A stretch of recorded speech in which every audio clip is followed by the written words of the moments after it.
I welcome feedback. I really do. I read in the comments every single day. Sometimes I'll read 600 and 800 a day. On Instagram, I talk to y'all all the time, and it's okay to disagree. I love disagreement. It is I think it's a foundational idea to disagree and have discourse in all areas, including especially one like this. But yesterday, and y'all never hear me talk about losing subscribers and subscriber counts or demonetization like a lot of channels do. I just think it's something that creators kind of talk about with each other, but not this direction. However, today I want to talk about that. I lost a ton of subscribers yesterday. And if you didn't see the video, I was critical. How about honest? I was honest about the AFT. And people got upset about that. I want to talk to you a little bit about that and also what's going on. A lot of y'all have seen what Mr. Guns and Gear talked about yesterday. So, won't be long. Stay with me until the very end because I got a question for you. Buckle up, here we go. This episode is brought to you by CMMG. Last week, y'all caught it. I showed you this new awesome finish. I wasn't ready to talk about it, but a bunch of y'all said, hey, how do we get one? Well, they're going to be available. Stay with me. I think it's going to hit next week. But I'm going to let you know when they're going to be available. There's going to be a short window. The color is called Putina. And they look great. They really, really do. Jared picked this color out, so not bad, huh? CMMG, they're awesome. Stay tuned. Jump over there. Have yourself a good time shopping around. Coupon codes right there. You people, thank you for every thumbs up. Yesterday I did a video on just the AFT and who their character is and who they are down in their soul. And people got upset. Not a lot of it. A lot of y'all didn't. Most of y'all didn't. But I'm telling you, people have, even in this space, there is a significant number of people that just wear this little comfy jacket of I love the Fed. And I get it. We all went through government indoctrination training. Most of us did, K through 12. And I know it's worse now than it was when I was a kid. We were still praying in school. I was in public school. We still prayed for our lunches back in the 80s.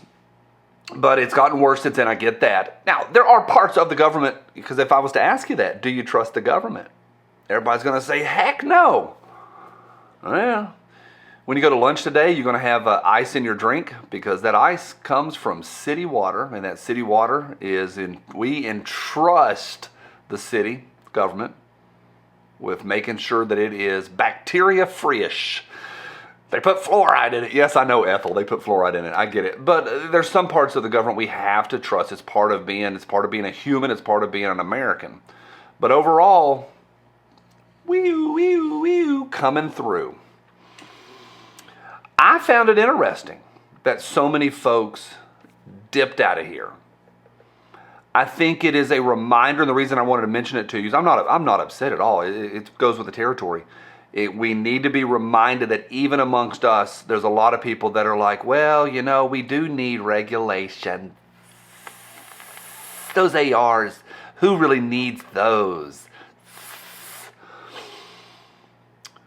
Hand in hand with this, if you didn't see this, and I'm not going to, he did a great job with it, Mr. Guns and Gear. He posted a video yesterday about some infringements, tyrannical infringements that came to a private citizen and a business owner, and it was very, very clear what they're doing with the FRTs.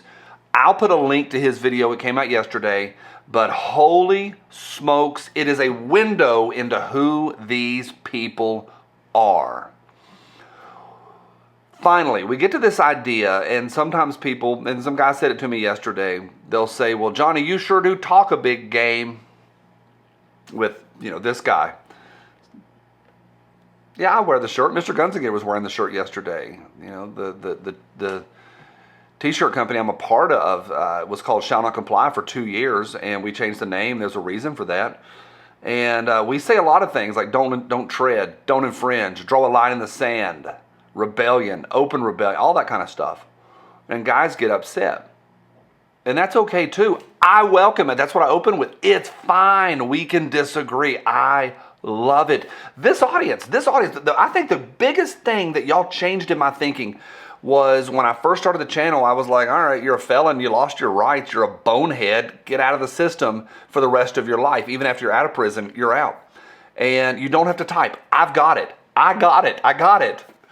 Y'all hit me really, really hard and were like, hey, if If I'm not able to have like my voting rights back, why turn me loose?